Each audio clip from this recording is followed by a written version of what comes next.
আরে দাঁড়ান দাঁড়ান, কোথায় চলে যাচ্ছেন? সাবস্ক্রাইবটা করুন। করেছেন? এবার গল্প শুনুন। আজকের ভৌতিক ছায়া চ্যানেলের থেকে রয়েছে সমরেশ মজুমদারের লেখা কালা পাহাড় উপন্যাসের ৬ষ্ঠ পর্ব। গল্প পাঠে আমি অঞ্জলি। দোতলার যে ঘরটিতে হরিপদ বাবু ছিলেন তার দরজায় তালা দেওয়া। হোটেলে কোনো লোকজন নেই, এমনকি কর্মচারীদেরও দেখা যাচ্ছে না। রায়বাবুর পকেটে চাবি ছিল, তিনিই দরজা খুললেন। জানলা বন্ধ, তাই আলো জ্বালা হলো প্রথমে। শ্রীকান্ত বক্সী জানলা খুলে দিলেন। মাঝারি আকারের ঘর, মাঝখানে একটা ডাবল বেড, চাদর ছাড়া। টেবিলে কিছু কাগজপত্র, ব্যাগ ছড়ানো আছে। অমলদা বললেন, বডি নিয়ে যাওয়ার পর ভালো করে খুঁজে দেখা হয়েছে? রায়বাবু জিজ্ঞেস করলেন, কি খুঁজব? ক্লু? কোনো দরকার নেই। লোকটা ওই দরজা দিয়েই ঢুকেছিল। হরিপদ সেন বিছানার উপর হয়ে শুয়েছিলেন। চুপচাপ ভেতরে ঢুকে সোজা ওর পিঠে 10 ইঞ্চি শার্ট সরু ছুরি বসিয়ে দিয়েছে। কাজ শেষ করে ওই দরজা দিয়েই চলে গেছে। অমলদা চট করে শ্রীকান্ত বক্সীর দিকে তাকালেন। তিনি তখন দরজায় দাঁড়িয়ে। অমলদা বললেন, এ কথা তো আপনি আমাকে জলপাইগুড়িতে বলেননি। আমি তো তখন পুরো ঘটনাটা জানতাম না। অমলদা একটু ভাবলেন। ভদ্রলোক মানে খুনি ওই দরজা দিয়ে ঢুকলেন কি করে? হরিপদ বাবুকে দরজা খুলে রেখে বিছানায় উপর হয়ে শুয়েছিলেন? ঠিক তাই। রায়বাবু বললেন, অনেক লোক হোটেলে এলেও কেয়ারলেস হয়ে থাকে। মাথা নাড়লেন অমলদা। হরিপদ বাবুর সঙ্গে মাত্র কয়েক মিনিটের জন্য আলাপ হলেও আমি জোর গলায় বলতে পারি তিনি দরজা খুলে ওইভাবে শুয়ে থাকার মানুষ নন। রায়বাবু একটু বিরক্ত হয়েই জিজ্ঞেস করলেন, তাহলে খুনি ঢুকলো কি করে? সেটা নিয়ে একটু ভাবনা চিন্তা করা যেতে পারে। কথাগুলো বলতে বলতে অমলদা পুরো ঘরটা একবার পাক মেরে এলেন। তার নজর ঘরের মেঝের ওপর ছিল। শেষ পর্যন্ত তিনি দেওয়াল আলমারিটার সামনে গিয়ে দাঁড়ালেন। কিছুক্ষণ দেখে জিজ্ঞেস করলেন, এ ঘরের সমস্ত হাতের ছাপ নিয়ে নিয়েছেন মিস্টার রায়? নিলে আমি আলমারিটা খুলতে পারি? আমাকে যখন একজন পার্টি করেছেন তখন এটুকু সাবধানতা অবলম্বন করতেই হচ্ছে। রায়বাবু বললেন, ফিঙ্গারপ্রিন্টের লোককে সন্ধ্যের আগে পাওয়া যাচ্ছে না। অমলদা বললেন, তাহলে রুমাল ব্যবহার করছি। পকেট থেকে সাদা রুমাল বের করে ডান হাতে নিয়ে তার আড়ালে আঙুল ঢেকে আলমারি খুললেন অমলদা। হ্যাঙ্গারে একজোড়া শার্ট প্যান্ট ঝুলছে। নিচের তাকে একটা ভোলা ফাইল। ফাইলটা সম্ভবত সাদা ফিতে বাঁধা ছিল, ফিতেটা ছেঁড়া। হাঁটু গেড়ে বসে ফাইলের কাগজপত্র দেখতে দেখতে অমলদা বললেন, একেবারে লন্ডভন্ড করে দিয়েছে। অর্জুন, তুমি ততক্ষণে বাথরুমটা দেখে এসো। রায়বাবুকে অমলদার কাছে গিয়ে দাঁড়াতে দেখে অর্জুন বাঁ দিকে দরজা ঠেলে বাথরুমে ঢুকলো। শুকনো বাথরুম, একটা নীল তোয়ালে ঝুলছে। আয়নার নিচে নতুন সাবান কেসে অল্প ব্যবহার করা সাবান ছাড়া আর কিছুই নেই। বাথরুমে কোনো সন্দেহজনক জিনিস চোখে পড়ল না। সে বাথরুম থেকে বেরিয়ে এসে দেখল অমলদা টেবিলের সামনে এসে দাঁড়িয়েছেন। টেবিলের দুধারে দুটো চেয়ার, একটা সিনেমার ম্যাগাজিন পড়ে আছে। মাঝখানের অ্যাস্ট্রেতে গোটা 2-1 সিগারেটের টুকরো পড়ে আছে। অমলদা বললেন, মিস্টার রায়, পোস্টমর্টেম যিনি করবেন তাকে বলবেন যেন পরীক্ষা করে দেখেন হরিপদ বাবুর সিগারেটের নেশা ছিল কিনা। এটা খুব কড়া সিগারেট, শখে পড়ে যারা সিগারেট খায় তাদের পক্ষে খাওয়া সম্ভব নয়। রায়বাবু অ্যাস্ট্রেটাকে সযত্নে সরিয়ে রাখলেন। অর্জুন দেখল ভদ্রলোকের চোখ মুখের পরিবর্তন হয়েছে, বেশ সমভাব ফুটে উঠেছে। টেবিলে আর কিছু পেলেন না অমল সোম, কিন্তু টেবিলের নিচে ঝুঁকে কিছু একটা দেখেই সোজা হলেন। চারপাশে আর একবার নজর বুলিয়ে বললেন, আপনি বললেন এ ঘরের কোনো জিনিসে হাত দেওয়া হয়নি, তাই না? নিশ্চয়। রায়বাবুর মাথা নাড়লেন। হরিপদ বাবুর চটি কিংবা জুতো কোথায়? এতক্ষণে খেয়াল হলো অর্জুনেরও। এতক্ষণ শুধু সে লক্ষ্য করছিল খুনি কোনো ক্লু রেখে গিয়েছে কিনা। সে কারণেই হরিপদ বাবুর ব্যবহৃত জিনিসের প্রতি নজর ছিল না। ঘরের কোথাও ভদ্রলোকের চটি বা জুতো খুঁজে পাওয়া গেল না। অমূল্যা বললেন, ব্যাপারটা তো খুব অস্বাভাবিক। খুনি ওকে খুন করে যেতে পারে, কিন্তু চটি বা জুতো নিয়ে যাবে কেন? গতকাল আমি হরিপদ বাবুর পা দেখেছি, এমন কিছু মূল্যবান বস্তু ছিল না। আর ভদ্রলোক নিজে ওই প্রয়োজনীয় জিনিস দুটো বাইরে ফেলে দিয়ে বিছানায় শুয়ে থাকবেন, এটা ভাবা যাচ্ছে না। রায়বাবু বললেন, সত্যি তো, ওগুলো গেল কোথায়? অমলদা বললেন, আপনার লোকজনকে বলুন একটু খুঁজে দেখতে। এই হোটেলের আশেপাশে পাওয়া যাবে বলে মনে হয় না, কিন্তু শিলিগুড়ি শহরের ডাস্টবিন বা রাস্তা থেকে যারা বাতিল জিনিসপত্র কুড়োয় তাদের জানিয়ে রাখুন। অমলদা ঘর থেকে বেরিয়ে যাওয়া মাত্র অন্যান্যরা তাকে অনুসরণ করল। বারান্দায় দাঁড়িয়ে অমলদা জিজ্ঞেস করলেন, হোটেলের কর্মচারীদের জেরা করে কিছু জানতে পারলেন? রায়বাবু মাথা নাড়লেন। ডিটেলসে জিজ্ঞেস করিনি, এমনিতে সবাই বলছে কেউ কিছু জানে না। আমি একটু কথা বলার সুযোগ পাবো? তাহলে তো আপনাকে থানায় যেতে হয়। যেতে তো হবেই, আপনি আমাদের জেরা করবেন বলেছিলেন। রায়বাবু জিভ বের করলেন।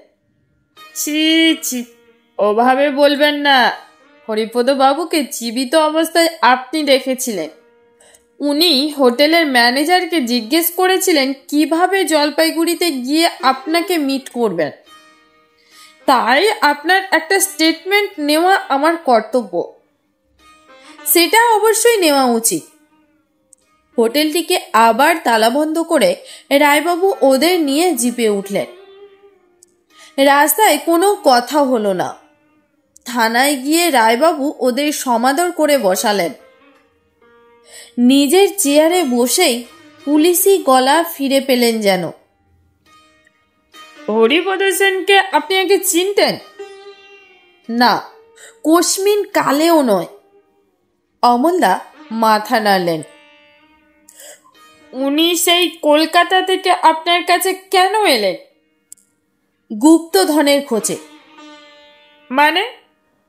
রায়বাবুর মুখ হাঁ হয়ে গেল। ওর পূর্বপুরুষ কালা পাহাড়ের সহচর ছিলেন। কালা পাহাড় উত্তর বাংলার কোথাও অনেক সোনা হিরে মাটিতে পুঁতে রেখেছিলেন। ওর পূর্বপুরুষ সেটা জানতেন। হরিপদবাবু চেয়েছিলেন আমরা সেটা উদ্ধার করে দিই। এই অনুরোধই তিনি করেছিলেন। কোথায় ওগুলো পোতা হয়েছিল তিনি আপনাকে জানিয়েছিলেন? না, তিনি জানতেন না। স্ট্রেঞ্জ, উত্তর বাংলার কোথায় খুঁজবেন আপনি? পাগল নাকি? তবু আমি কেসটা নিয়েছিলাম। এ ব্যাপারে ভদ্রলোক বেঁচে থাকলে সাহায্য পেতাম। দেখুন মিস্টার সোম, আপনার এই গল্প কেউ বিশ্বাস করবে না। প্রথমত গল্প নয়, ঘটনা। বিশ্বাস করার দায়িত্ব আমার নয়। বেশ, তারপর কি হলো? আমি ওকে আজ দেখা করতে বলেছিলাম। উনি শিলিগুড়িতে থাকতে গেলেন কেন? জলপাইগুড়িই তো ভালো ছিল। সে কথা আমি জিজ্ঞেস করেছিলাম। ভদ্রলোক হেসে বলেছিলেন, শিলিগুড়িতেই উনি ভালো থাকবেন মনে হচ্ছে। মানে এখন অনুমান করছি শিলিগুড়িতে কারোর সঙ্গে দেখা করবেন ঠিক ছিল, যেটা আমাকে বলেননি। কার সঙ্গে? সম্ভবত যে লোকটি ওকে খুন করেছে তার সঙ্গেই অ্যাপয়েন্টমেন্ট ছিল। হঠাৎ রায়বাবুর যেন কিছু মনে পড়ল। চট করে উঠে দাঁড়িয়ে জিজ্ঞেস করলেন, হরিপদ বাবুর পূর্বপুরুষ কার সহচর বললেন? অমূল্যা বললেন, কালা পাহাড়। অদ্ভুত ব্যাপার। কালা পাহাড় মানে ওই সেই ঐতিহাসিক চরিত্র? হ্যাঁ। রায়বাবু উঠে একটা আলমারির পাল্লা খুললেন। বাঁ দিকের তাক থেকে একটা খাম বের করে তা থেকে একটা কাগজ টেনে আনলেন। বেশ রহস্যময় মুখ করে এগিয়ে এসে কাগজটাকে টেবিলের ওপর মেলে ধরলেন। একটা প্যাডের পাতার গায়ে রক্ত শুকিয়ে রয়েছে। পাতাটা কোঁচকানো। বোঝা যাচ্ছে ওই কাগজ দিয়ে কিছু মোছা হয়েছিল। প্যাডের পাতায় কেউ অনেকবার কালা পাহাড় শব্দটা লিখে গেছেন নানান ঢঙে। তার ওপর শুকনো রক্ত চাপা পড়েছে। অমূল্যা জিজ্ঞেস করলেন, এই কাগজটাকে কোথায় পাওয়া গিয়েছে? হরিপদ বাবুর শরীরের ওপরে। আপনি তখন যে বললেন ঘরের কোনো জিনিস সরানো হয়নি। এটাকে জিনিসের মধ্যে ধরিনি। আমি কিন্তু হরিপদ বাবুর ব্যবহৃত জিনিসের কথা বলেছিলাম। ছুরিটা কোথায়? ছুরি? যেটা দিয়ে ওকে খুন করা হয়। সেটা তো খুনে নিয়ে গেছে। মনে হচ্ছে এই কাগজটা দিয়েই ছুরি মুছেছে। এখনো পোস্টমর্টেম হয়নি। আপনি কি করে তখন বললেন 10 ইঞ্চির ছুরি ছিল? এতদিন পুলিশের চাকরি করছি, উন্ট দেখে আন্দাজ করতে পারবো না? চুপ করে রইলেন অমূল্যা খানিকক্ষণ। তারপর বললেন, প্যাডের কাগজটা অবশ্যই হরিপদ বাবুর। খুনি ছুরি মুছতে প্ল্যান করে পকেটে কাগজ নিয়ে আসবে না। কিন্তু ঘরের কোথাও আমি প্যাড দেখতে পাইনি। সেটা গেল কোথায়? রায়বাবু মাথা নাড়লেন। ঠিক কথা, এটা আমার মাথায় আসেনি। শ্রীকান্ত বক্সী এতক্ষণ বেশ চুপচাপ ছিলেন। এবার বললেন, আপনাকে আমি আগেই বলেছিলাম অমল বাবুর এ ব্যাপারে দারুণ মাথা খোলে। অমূল্যা হাত নাড়লেন। আমাকে কি আর কোনো প্রশ্ন করবেন? না, তবে হ্যাঁ, আপনি কালা পাহাড়ের নাম বললেন, ঐতিহাসিক চরিত্র। কিন্তু এই কাগজে যে নামটা লেখা থাকবে কেন? হয়তো হরিপদ বাবু লিখেছিলেন অন্যমনস্ক হয়ে।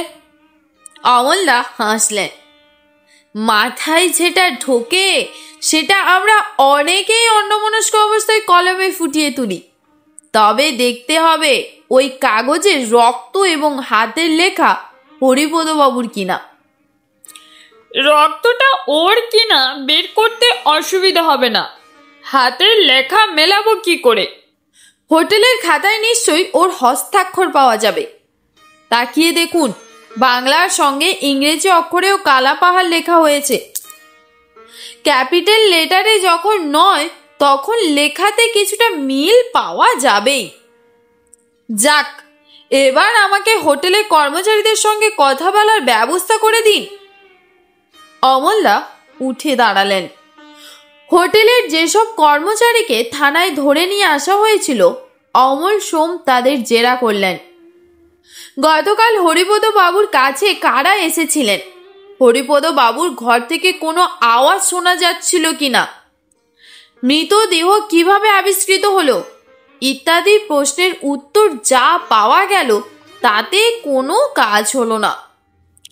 লোকগুলো এত ভয় পেয়েছে যে কোনো কথাই বলতে চাইছে না, কিংবা ওদের কিছুই বলার নেই। হত্যাকাণ্ড সকলের অগোচরে ঘটে গেছে। অর্জুনেরও মনে হলো এমনটা ঘটা অসম্ভব নয়। হত্যাকারী সবাইকে জানিয়ে নিশ্চয়ই হরিপদবাবুর ঘরে ঢুকবে না। থানার বড়বাবু ঘরে ফিরে এসে অমলদা ঘড়ি দেখলেন। তারপর অর্জুনের দিকে তাকিয়ে বললেন, তুমি কি মিসেস দত্তকে কোনো কথা দিয়েছো? মিসেস দত্ত? অর্জুন ঠাউর করতে পারল না। তার অবাক হওয়া মুখের দিকে তাকিয়ে অমল সোম বললেন, হৈমন্তীপুর চা বাগানের এখন যিনি মালিক। সঙ্গে সঙ্গে মনে পড়ে গেল অর্জুনের। ভদ্রমহিলাকে আজ দুপুরের মধ্যেই জানানোর কথা হয়েছিল কেসটা নেওয়া হবে কিনা, কিন্তু সকাল থেকে এমন সব ঘটনা ঘটতে লাগলো যে ওর কথা মাথায় ছিল না। অর্জুন অমল সোমের দিকে তাকালো। হৈমন্তীপুর চা বাগানের কেসটা অমলদা নিতে পারবেন না বলে জানিয়েছেন তাকে। তাহলে হঠাৎ এ প্রসঙ্গ তুললেন কেন? সে বলল, আমরা তো ওর কেস নিচ্ছি না, তাই না? অমলদা কথা শেষ করার ভঙ্গিতে বললেন, সেটাও তো ওকে জানিয়ে দেওয়া উচিত। তুমি একটা ফোন করে ওকে জানিয়ে দাও। দুজন পুলিশ অফিসার চুপচাপ শুনছিলেন কথাবার্তা। শ্রীকান্ত বক্সী হাত বাড়িয়ে টেবিলের কোণে রাখা টেলিফোন দেখিয়ে দিলেন। শিলিগুড়ি থেকে হৈমন্তীপুর চা বাগানে টেলিফোনে কথা বলতে হলে জলপাইগুড়ি এক্সচেঞ্জ হয়ে লাইন পেতে হবে। সেসব চেষ্টা করে যখন হৈমন্তীপুর চা বাগানের কাছে টেলিফোন এক্সচেঞ্জকে পাওয়া গেল, তখন অর্জুন জানতে পারল মিসেস দত্তের বাংলো বা ফ্যাক্টরির টেলিফোন কোনো সাড়া দিচ্ছে না। সেখানকার অপারেটর জানালেন হৈমন্তীপুর চা বাগানের টেলিফোন লাইন কাজ করছে না। রিসিভার নামিয়ে রেখে অর্জুন অমল সোমকে ঘটনাটা জানালো। অমল সোম গম্ভীর হয়ে গেলেন। তারপর শ্রীকান্ত বক্সির দিকে তাকিয়ে জিজ্ঞেস করলেন, আপনার এলাকা যদিও নয়, তবু আপনি কি হৈমন্তীপুর টি এস্টের ব্যাপারে জানেন? শ্রীকান্ত মাথা নাড়লেন। মিক বিক্ষোভে বন্ধ ছিল। শেষ পর্যন্ত বাগানটা খোলা হয়েছে বলে শুনেছি। কাল জানলাম দু একটা খুন হয়েছে সেখানে। পুলিশকে জানানো সত্ত্বেও কোনো সুরাহা হচ্ছে না। শ্রীকান্ত বক্সী হাসলেন। পুলিশ তো আর ম্যাজিশিয়ান নয়। নিশ্চয় খুব সাধারণ ব্যাপার নয়। কোনো সমস্যার তো চট করে সমাধান হয় না। অমল সোম এবার অর্জুনকে বললেন, ব্যাপারটা আমার খুব ভালো লাগছে না। তুমি এখনই হৈমন্তীপুরে চলে যাও। ভদ্রমহিলা যেসব আশঙ্কা করছিলেন তাই ঘটতে শুরু হয়েছে। টেলিফোন লাইন কেটে দিয়ে তাকে বিচ্ছিন্ন করার চেষ্টাও করা হতে পারে। তোমার কাছে টাকা পয়সা আছে? আজ অর্জুনের পকেটে টাকা ছিল না। সেরকম প্রস্তুতি নিয়ে সে বাড়ি থেকে বের হয়নি। অমল সোম তাকে 50টি টাকা দিলেন। এদের কাছে তো কিছুই জানা গেল না, তাই শিলিগুড়ি থেকে ফিরতে আমার সন্ধে হয়ে যাবে। ভদ্রমহিলাকে খবরটা দিয়েই তুমি জলপাইগুড়িতে ফিরে যেও। অমল সোম পুলিশ অফিসারদের দিকে ঘুরে তাকালেন।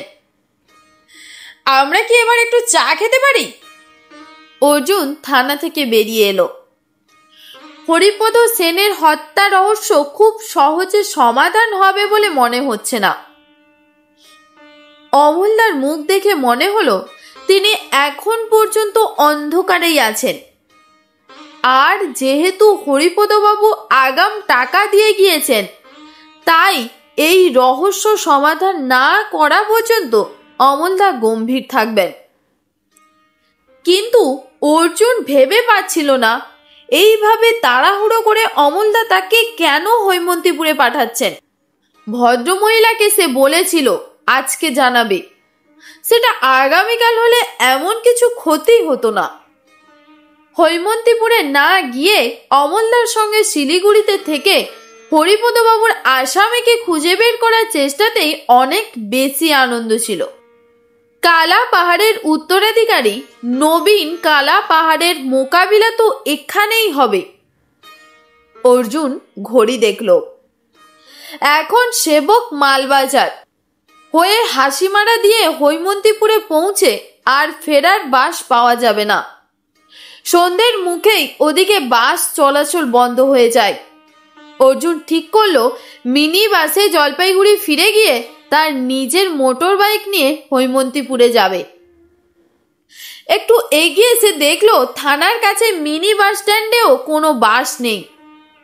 দেরি করা চলবে না বলে সে রিক্সা নিয়ে চলে এলো শিলিগুড়ি জলপাইগুড়ি হাইওয়েতে, এবং তখনই একটা ধাবমান ট্যাক্সি দেখে কেউ বিকট গলায় অর্জুন বলে চিৎকার করে উঠল।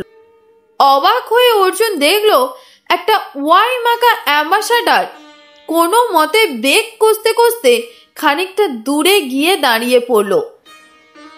নিশ্চয়ই কোনো চেনা লোক যিনি জলপাইগুড়িতে যাচ্ছেন।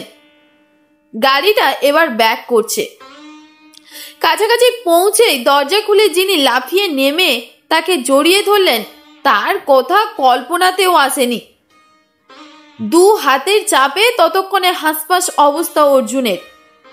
মেজর কিন্তু নিঃশব্দ নন।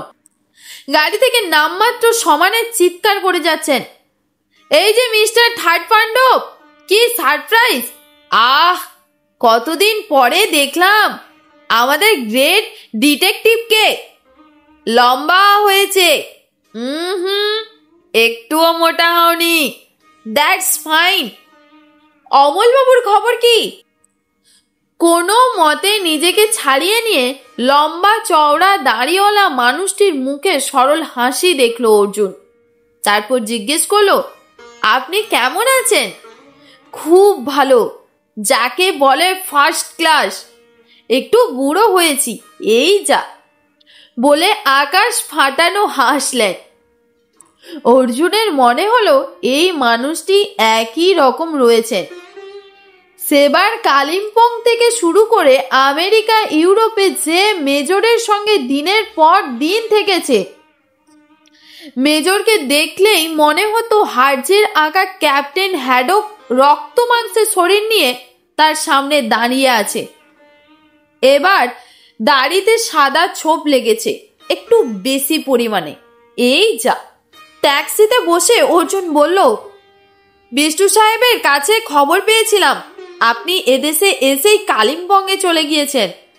কাজ হয়েছে? কাজের জন্য তো আমি যাইনি।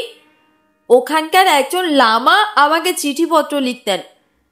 তার পেটে একটা অসুখ হয়েছে, এখানকার ওষুধে কাজ দিচ্ছে না, তাই আমায় ওদেশি ওষুধ এনে দিতে বলেছিলেন, সেটাই দিয়ে এলাম। মাথা নাড়লেন মেজর। এখন কদিন রেস্ট নেব, যাকে বলে অখণ্ড বিশ্রাম। অর্জুন সাহায্য করলো। ঠিক, মাঝে মাঝে একটা বাংলা শব্দ ভীষণ বিচ্রে করে। তোমাদের হাতে কোনো কাজ নেই তো? গুড। কি? মাথা নেড়ে হ্যাঁ বললে নাকি? চোখ বড় করলেন মেজর। অর্জুন হাসলো। আমরা এখন 3টে কেসে জড়িয়ে পড়েছি।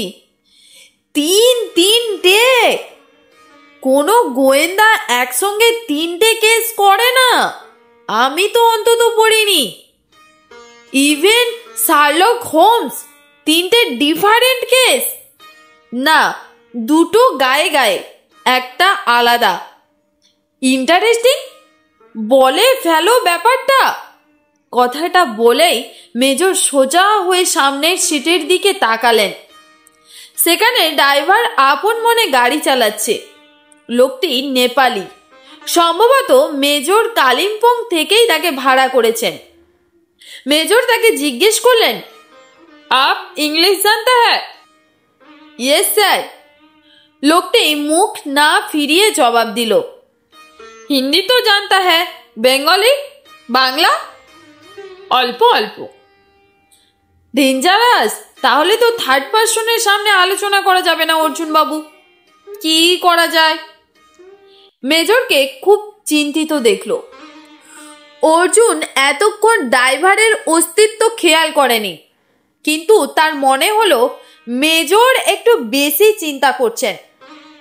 কালিম্পং এর একজন নেপালি ড্রাইভারের কোনো স্বার্থ থাকতে পারে না কালা পাহাড়ের বাসে, কিন্তু মেজর যেভাবে গম্ভীর মুখে এখন বসে আছেন তাতে বোঝা যাচ্ছে তিনি সত্যিই তৃতীয় ব্যক্তির সামনে মুখ খুলতে চান না। কিছুক্ষণের মধ্যে ব্যাপারটা খুব মজাদার হয়ে দাঁড়ালো। গাড়ি চলছে জলপাইগুড়ির দিকে, কিন্তু কেউ কোনো কথা বলছে না। মেজর গম্ভীর হয়ে রাস্তা দেখতে দেখতে ঘুমিয়ে পড়লেন।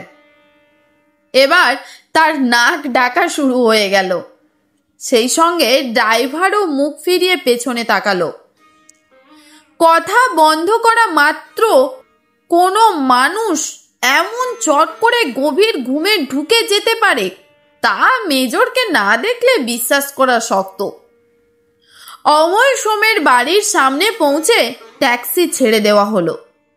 সুটকেস নামিয়ে মেজর হাত পা আকাশে ছোড়ার চেষ্টা করলেন। একটু সময় নিয়ে স্নান করা যাবে, কি বলো? আপনি স্নান করুন। বিষ্ণু সাহেব নিশ্চয়ই এখন বিশ্রাম নিচ্ছেন। হাবুদা আছে? আমাকে এখনই বাইক নিয়ে ছুটতে হবে হৈমন্তীপুরে। সেটা কোথায়? এখান থেকে প্রায় 100 কিলোমিটারের বেশি দূরে একটা চা বাগান। But why? যাচ্ছ কেন? ওই যে তখন বললাম তিনটে কেসের কথা, এটি তার একটা। মেজর গেট খুলে সুটকেস নিয়ে ভেতরে ঢুকতেই হাবুকে দেখা গেল। হাবু বাগানে দাঁড়িয়ে মেজরকে দেখছিল সম্ভবত। তার মুখের ভঙ্গি সুখকর নয়। মেজরকে হাবু অপছন্দ করছে। মেজর জিজ্ঞেস করলেন, তোমার নাম হাবু? গুড, সুটকেসটা ভেতরে রাখো। বিষ্ণু সাহেব কি করছেন? অমলবাবু কোথায়? পাশে দাঁড়িয়ে অর্জুন বলল, আপনি বোধহয় ভুলে গিয়েছেন হাবুদা কানে শোনে না এবং কথাও বলতে পারে না। অমলদা এখন শিলিগুড়িতে।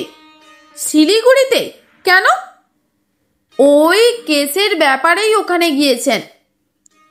আশ্চর্য, তখন থেকে কেস কেস করছো অথচ ঘটনাটা বলছো না। কি করে বলবো? আপনি তো ঘুমোচ্ছিলেন। ঘুমোচ্ছিলাম আমি? ইম্পসিবল। চোখ বন্ধ করে ভাবছিলাম। ও হ্যাঁ, মনে পড়েছে, ড্রাইভারটা ছিল তাই আমরা আলোচনা করিনি। কিন্তু এই হাবুচন্দ্রের সঙ্গে তোমরা কমিউনিকেট করো কি করে? আপনি সব ভুলে গেছেন। হাবুদা ঠিক বুঝে নেয়। তাহলে আপনি বিশ্রাম করুন। হাবুদা, ইনি বি সাহেবের সঙ্গে থাকবেন। স্নান খাওয়ার ব্যবস্থা করো।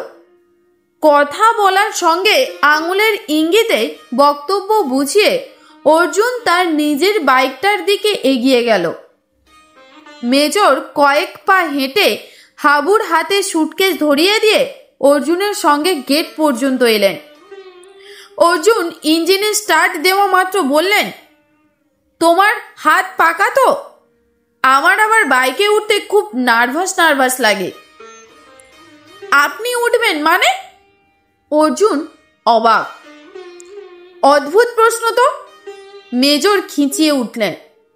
উনি যাবেন 100 কিলোমিটার দূরে কেস করতে, আর আমি এখানে বসে সজনের ডাঁটা খাবো।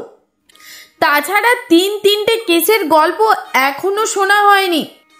মেজর বাইক নাচিয়ে পেছনের সিটে বসে বললেন, পেছনের চাকার হাওয়া ঠিক আছে তো? অর্জুন কাতর চোখে তার বাইকের চাকা দেখল। এই লাল বাইকের ওপর তার খুব মায়া। কাউকে হাত দিতে দেয় না। মেজরের ভারী শরীর বইলে বাইকটার ক্ষতি হবে কিনা বুঝতে পারছিল না সে। তবু শেষ চেষ্টা করলো। আপনি স্নান করে বিশ্রাম নেবেন বলেছিলেন। বিশ্রাম আমার কপালে নেই ভাই, চলো।